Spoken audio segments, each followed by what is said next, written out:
টি-20 বিশ্বকাপে প্রত্যেক দিন প্লেয়ারদের ঘন্টার ঘন্টার ফিডব্যাক ব্রেকিং নিউজ আকারে দিচ্ছে, যেন বাংলাদেশের এই 19 জেলার লক্ষ লক্ষ মানুষ যারা ঘূর্ণিঝড়ে ক্ষতিগ্রস্ত হয়েছে তারা সাকিব আল হাসানের টি-20 রেকর্ড বিক্রি করে খেতে পারবে।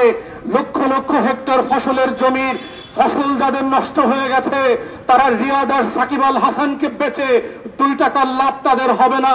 কিন্তু সেই পরিমণিদের মতো করে গসিপ আইটেম করে আওয়ামী লীগের গুন্ডা পান্ডা আনারদের মৃত্যুদণ্ডের নাটকগুলোকে প্রত্যেক দিন ঘন্টায় ঘন্টায় ব্রিফিং আকারে প্রকাশ করে বাংলাদেশের পুলিশ বাংলাদেশের মানুষকে গণমাধ্যম দিয়ে ব্যস্ত রেখেছে। এই নাটকের রাজনীতিটা জনগণকে বুঝতে হবে। বাংলাদেশে গত 2 সপ্তাহের সবচেয়ে বড় রাজনীতি ছিল যে এই ঝড় এবং জলোচ্ছ্বাসে আমার একটা মানুষ মরবে না, আমার একটা পশু মরবে না, একটা হরিণ একটা হাতি মরবে না, আমার একটা ঘেরের মাছ ছুটে যাবে না, আমার 6 কোটি মানুষ কোনো না কোনো ফর্মে ক্ষতিগ্রস্ত হতে পারবে না। এইটা হওয়া দরকার ছিল গত 2 সপ্তাহের রাজনীতি।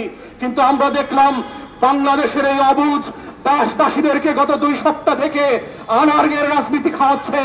বেনজির আর আজিজের মতো গুন্ডা পান্ডা বদমাইশদেরকে পুরো গসিপ আইটেম দিয়ে পরিমণির মতো করে ঘন্টায় ঘন্টায় আপডেট দিয়ে বাংলাদেশের মানুষকে ব্যস্ত রেখেছে। ঘন্টায় ঘন্টায় রিয়াদ আর সাকিবের 39 উইকেট আর 1000 রানের বাটপারি এদেশের তরুণ সমাজকে বিক্রি করছে ফেসবুক আর ব্রেকিং নিউজের নামে। এই বাংলাদেশের খবরের রাজনীতি যদি দেশের জনগণ বুঝতে সক্ষম না হয় তাহলে বুঝতে হবে এই বেনজির নাটকের মধ্য দিয়ে আরো লক্ষ বেনজিরের গল্প হারিয়ে যাচ্ছে। এই এক আজিজের গল্পের মধ্য দিয়ে লক্ষ লক্ষ কৃষকের গল্প হারিয়ে গেছে। এই এক আনার গুন্ডার গল্পের মধ্য দিয়ে আমার গরিব কৃষক চাষা জেলেদের গল্প হারিয়ে গেছে। এই হারানো গল্পের রাজনীতি হচ্ছে জনমানুষের রাজনীতি। বুঝতে হবে বাংলাদেশ আওয়ামী লীগ কাদের রাজনীতি করে। আওয়ামী লীগ হচ্ছে গুন্ডা পান্ডার বেশ্যাদের রাজনীতি করে, বেনজিরের রাজনীতি করে, আজিজের পক্ষের রাজনীতি করে, আনারের রাজনীতি করে। তারা কৃষকের রাজনীতি করে না, রিকশাওয়ালার রাজনীতি করে না, গরিব মেহনতি মানুষের রাজনীতি করে না।